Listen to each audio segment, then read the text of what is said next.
One of the benefits of spending so much of winter last year locked down was that germs couldn't easily spread. But that included the endemic RSV respiratory virus that kids normally are exposed to. Symptoms of RSV are similar to COVID. Although usually mild, coughs, runny nose and some difficulty breathing, it can cause bronchitis and even pneumonia, and it's potentially fatal for babies.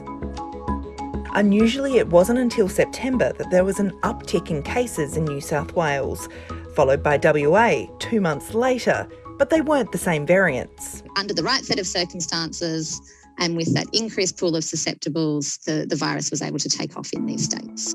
In WA, for example, there were 98% fewer cases in the state in winter, but in summer there was a 600% increase in admissions for respiratory infections compared to the previous year.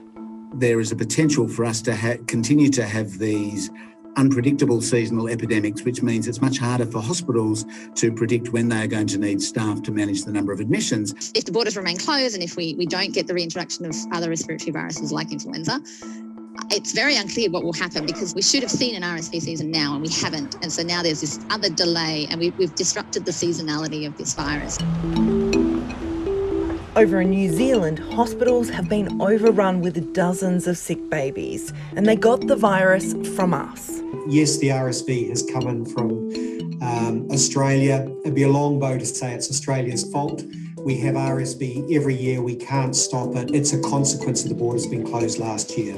Some surgeries were postponed to create space for the kids, and visitors are restricted to prevent the spread. I don't think anything ever prepares you to see your child gasping for air. The whole ward is full of children with RSV. They're all dressed in PPE gear with masks. Last year, they barely had a case of flu, and not a single case of RSV was detected.